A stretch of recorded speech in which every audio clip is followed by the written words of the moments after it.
أعوذ بالله من الشيطان الرجيم. بسم الله الرحمن الرحيم. لو يجدون ملجأ أو مغارات أو مدخلا لولوا إليه وهم يجمحون. ومنهم من يلمزك في الصدقات فإن أعطوا منها رضوا وإن لم يعطوا منها إذا هم يسخطون. ولو أنهم رضوا ما آتاهم الله ورسوله وقالوا حسبنا الله سيؤتينا الله من فضله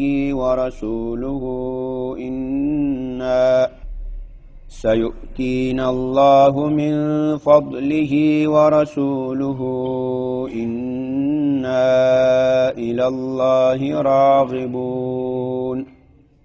بسم الله الرحمن الرحیم. سورة التوبه آیت نمبر 50. مخی آیت کې الله تعالی فرمایلی ول وایدا کافران سری دا قسمونه کوي دی الله په نامو سیموږي تاسو له جملې نه یو. الله وای حال دا سدوی له تاسو نه دی بلکې دی یو قوم دی یفرقون دی یریږي له تاسو نه ویریږي لویر نه دا قسمونه کوي سیاسنا مؤمنانم دی کافرانو په قطار کې ونه وجني دا قسمونه دی دی لویر نه دی. په دانن آیت کې 50 نمبر آیت کې د دوی دی ویری مزید تفصیل کوي.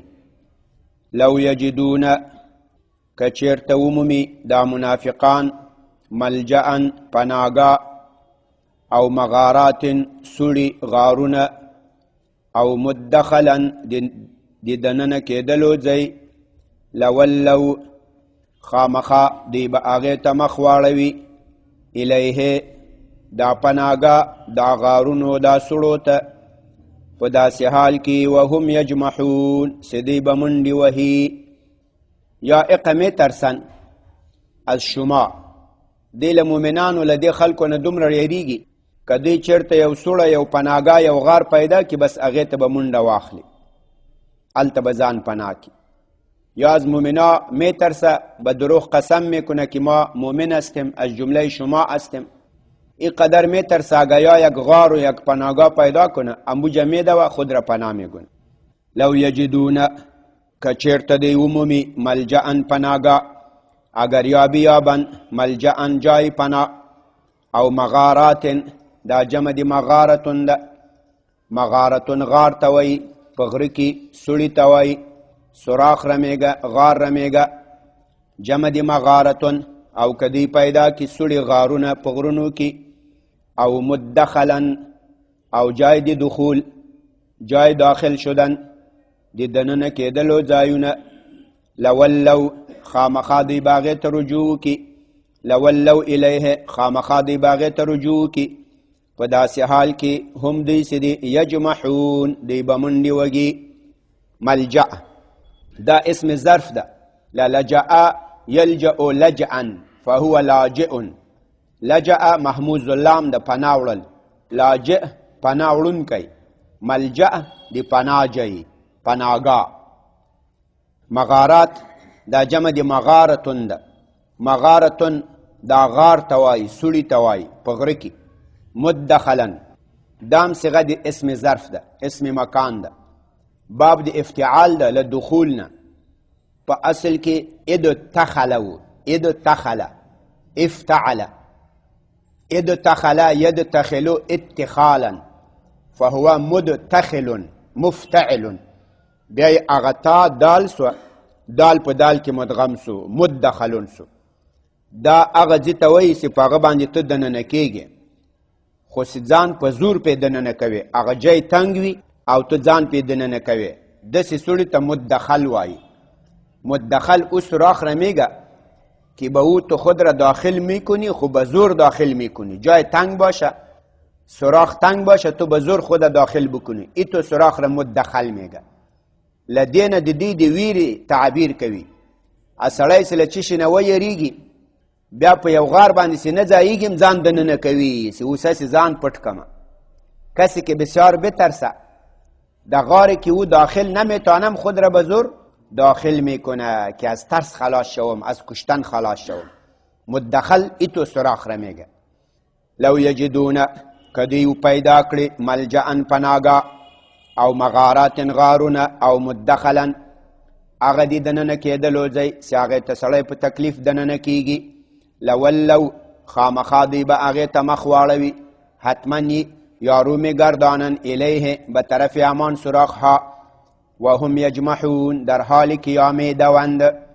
جمحا یجمحو د دې ماضی مضارع مفتوح العین ده لکه فتح یفتحو، ځکه دا ها حرف حلق پکې راغلی په لام کلمه کې. جمحا یجمحو جمحا، جمحا یجمحو دا تیزې منډې ته وایي، ادي اوښ په شانې باندې چې سړی یم تیزه منډه واخلي سم اوښ غوندې ټوپونه وږي، دې ته جمحه وایي. په دې کې هم د دې د تیزې منډې تعبیر کړی. ومنهم نو د منافقانو بل صفت ذکر کوي. د دې آیت شأن نزول او سبب نزول داسې و. نبی علیه الصلاة والسلام به اکثر صدقات، زکاتونه، غنائم، غنیمت کې دا خمس ورته وایي، دا به اکثر دا غریبانو ته ورکول. لکه دلته به راسي دا غریبانو حق ده. او غریبان ټول مهاجرین ول، ځکه خو د مهاجرینو کور، ملک، جایداد هر څه په مکه کې پاته سوي وو. دوی ته نه راغلي ول. په مدینه کې نه ځمکه وه، نه دوکان و، نه باغ و، نه جایداد و، نه کاروبار و. او د مدینې خپل خلک خو مالداران و، که نور هېڅ نه وه، کور خو خپل و، یو پټی، یو دوکان، یو کاروبار به و. د وطن د سړي خو خامخا یو کار جوړي، هغه هر څه وطن کې پاته سي، دی راسي د هغو کار خرابي. نو نبی اسلام به ډېر زکاتونه د مهاجرینو ته ورکول، صدقاتو، دوی سره به ډېره مرسته کوله. په دې کې بعضې منافقینو اعتراض وکړو، وایي دا د وګوره صرف خپلو خپلوانو ته یې ورکوي، او مهاجرین ټول د نبی اسلام خپلوان وو. نبی اسلام خو هم د مکې و، د قریشو یو فرد و، حتما یې له یو مهاجر سره به یو تعلق و، د تره زوی، د ماما زوی، د خاله زوی، د عمه زوی، یو څه به و داسې. منافقانو اعتراض وکړو، ګوره ټول خپلو خپلوانو ته صدقات ورکوي. الله تعالی دا آیتونه نازل کړو چې وګوره په تا باندې م عیب وایي په صدقاتو کې. دغه اعتراض کوونکي څوک و؟ بعضې وایي دا ذوالخویسره و، ذوالخویسره التمیمي الیمامي یمانی. دی وایي نبی علیه الصلاة والسلام ته وویل، هغو تقسیم کول د صدقاتو، وایي اعدل یا رسول الله، وایي عدل وکه دی الله رسوله. نبی علیه الصلاة والسلام ورته ویل، وایي ویلکه تباه شې، هلاک شې، ان لم اعدل فمن یعدل، وایي چې زه عدل ونه کم عدل به څوک کوي. بل روایت کې راځي ورته ویل چې الله ما امین بولي په وحیه، په دین، په اسلام، په احکامو رسولو کې، ځکه نبی اسلام ته خو چې وحی راځي هېڅوک هم نه ورسره. جبرائیل به راغی، ده ته به یې وحی راوړه، ده به صحابو ته به ویل چې دا وحی ده، ټوله ومنل چې دا وحی ده. هېڅوک هم داسې نه وایي چې قرآن کې نبی اسلام دا ټکی زیات کړی دی کم کړی. وایي الله ما امین بولي، تاسې ما امین نه بولئ. په بل روایت کې راځي چې ده ورته ویل اعدل عدل وکړه. نبی علیه الصلاة والسلام ورته ویل، وایي یقینا ته تاواني سوې، ته هلاک سوې که زه عدل ونه کړم. رښتیا هم چې نبی اسلام عدل ونه کړي دا خو د مؤمنانو تباهي ده، خو ټول دین به کې تبدیلی و تغییر براسي، نقصان براسي. نو سخت خبرې ورته وکړه. الله دا آیاتونه نازل کړو. ومنهم او بعضې د دې منافقانو، من هغه دی یلمزک، لمزه یلمزو لمزن، ضربه یضربو ده، فهو لامز والمفعول به ملموز، په چا باندې عیب ویل، په چا باندې نقصان ویل. له دې منافقینو نه بعضې داسې دي، من یلمزک چې هغه عیب وایي تا باندې، فی الصدقات، په صدقاتو کې، په تقسیم د صدقاتو کې. فإن اعتو منها، نو که اعطا وشي، که ورکړه وشي دوی ته، اگه دادن شود به ایشان منها له دې صدقاتو نه، که دوی ته اعطا وشي له دې صدقاتو نه، ردو، نو دوی راضي شي، دوی خوشحاله سي، بیا اعتراض نه کوي. وإن لم يعتو منها، او که دوی ته اعطا ونشي له دې صدقاتو نه، اذا نو دفعتا هم یسخطون، بیا دوی په غوسه وي. سخطا یسخطو سخطا و سختا، غصې ته وایي، غضب ته وایي، بیا دوی په غضب وي، بیا اعتراضونه کوي.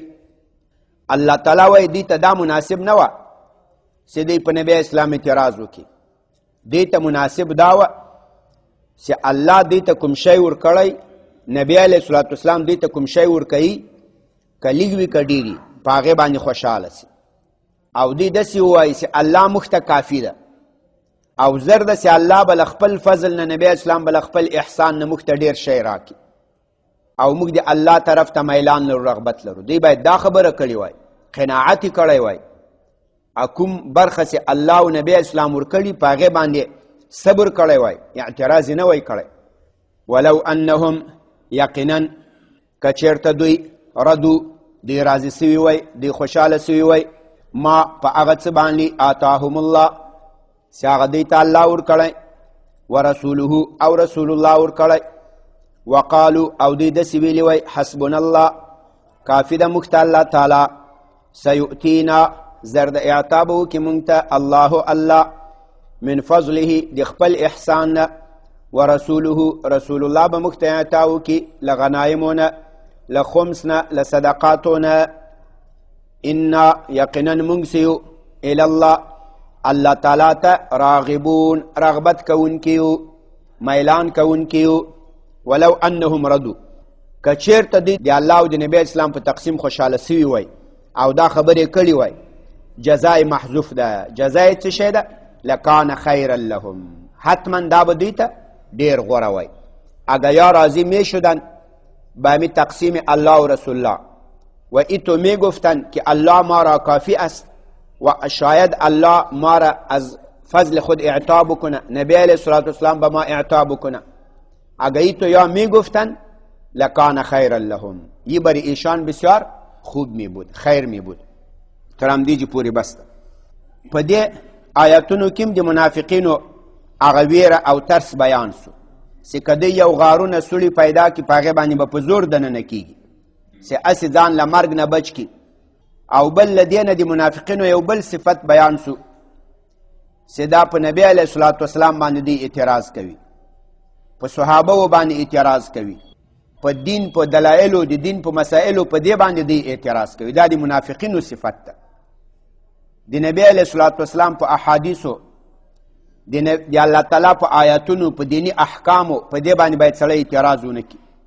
داسې باید ونه وایي چې دا آیت شریف کې دا خبره ماته مناسب نه ښکاري، د نبی علیه الصلاة والسلام دغه فعل ماته خوند نه راکوي، په شریعت کې دا حکم دا د ما نه خوښېږي، په دې کې عدل نسته، یا په دې کې انصاف نسته، یا په دې کې دا نسته. دا د منافقینو صفت ولو، د دین په نصوصو، په آیاتونو، په دلایلو په دې باندې اعتراض کول. دا نن سبا هم داسې بعضې منافق صفته کسان شته ده، په دین کې بعضې احکام راواخلي یا احادیث راواخلي، بیا په هغې باندې اعتراضات کوي، آیاتونه احادیث سره جنګوي، د هغو منځ کې تعارض جوړوي. دا ډېر دا منافق صفته کسان سته. دې ته باید سړی هوښیار وي، له داسې خلکو سره چې چېرته مخ وي، په مجالسو کې ول، په نیټ کې ول، بل ځای ول، پوه سه چې دا منافق ده. دا هغه د منافقانو صفت پکې ده چې دی په آیاتونو، په احادیثو، د دین په قواعدو، د دین په مسایلو، په احکامو باندې اعتراض کوي. دا د منافقینو صفت ده. که څوک په کوم جنه پیدو، هغه باید راسي یو عالم ته کیني، خپل شک، خپل اشتباه دا ختمه کړي، خو داسې به نه کوي چې دی اعتراض وکړي، انکار وکړي، دغو بد ووایي. او بل الله تعالی منافقینو ته وایي که چېرته دوی راضي سوي وای، قناعت یې کړی وای په هغه څه چې الله او رسول الله دوی ته ورکړي، او الله له خپل فضل و احسان نه نبی اسلام له صدقاتو له غنایمو، او دوی ویلي وای چې الله موږ ته کافي ده، نو دا به دوی ته ډېره غوره وه. له دې نه معلومیږي قناعت ډېر لوی شی ده. نن سبا باید یو مسلمان الله چې څه ورکړي، څه مال، څه دولت، څه پوهه، څه ځواني، په دې باندې باید سړی قناعت وکړي، په چا باندې حسد، په چا باندې بخل دا ونه کړي، اعتراضونه ونه کړي. دا بعضې نعوذ بالله من ذلک تر منافقینو هم پسې وړاندې لاړ شي، په الله باندې هم اعتراضونه کوي. دا د الله تقسیم ته ګوره، پلانې ته یې دونه ورکړي د موږ دلته له لوږې مړه کېږو، پلانې دونه بلډینګونه دي موږ تر اوسه په کرایي کور کې اوسېږو، هغه هم د خټو. دا خبرې دا ټول له قناعت نه خلاف دي. دا د منافقینو، دا د کافرانو صفت ده. بنده باید قناعت وکړي د الله په هر انعام په هر احسان باندې. سړی باید لاندې خلکو ته وګوري، لاندې داسې خلک وي چې تر تام پسې مجبور یي، تر تام لوېدلی. سبحان ربك رب العزة عما يصفون وسلام على المرسلين والحمد لله رب العالمين. یا الله د قرآن کریم دا ترجمه او تفسیر خپل حضور کې قبول و منظور کې، که څه زیادت و نقصان شوی تی موږ ته معافي وکړې. یا الله له نفاق و له شقاق و له بدو اخلاقو نه وساتې. یا الله د دیني احکامو د نصوصو د قرآن د حدیث د شریعت محبت هم زړونو کې پیدا کړې، کامل ایمان هم نصیب کړې. یا الله په دیني احکام، په قرآن، په حدیث د دین په احکامو له اعتراض، له شک و له شبهاتو نه وساتې. په حاضر مجلس فضل و رحم وکړې، ظاهري باطني ټولو ناروغیو ته صحت عافیت نصیب کړې. کورونو کې بیماران وي، زمن وي، بچیان وي، لورګانې وي، یا الله ټولو ته صحت عافیت ورکړې. د مجاهدینو د اسلام حافظ ناصر مددگار شي، بندیان د اهل اسلام په خیر و عافیت سره کورونو ته راولې. د مجاهدینو حافظ مددگار شي. کافران، ظالمان، څوک چې اسلامي ملکونو کې شر و فساد غواړي، هر څوک وي یا الله تی تباه برباد نیست و نابود کړي. وصلی الله تعالی علی خیر خلق.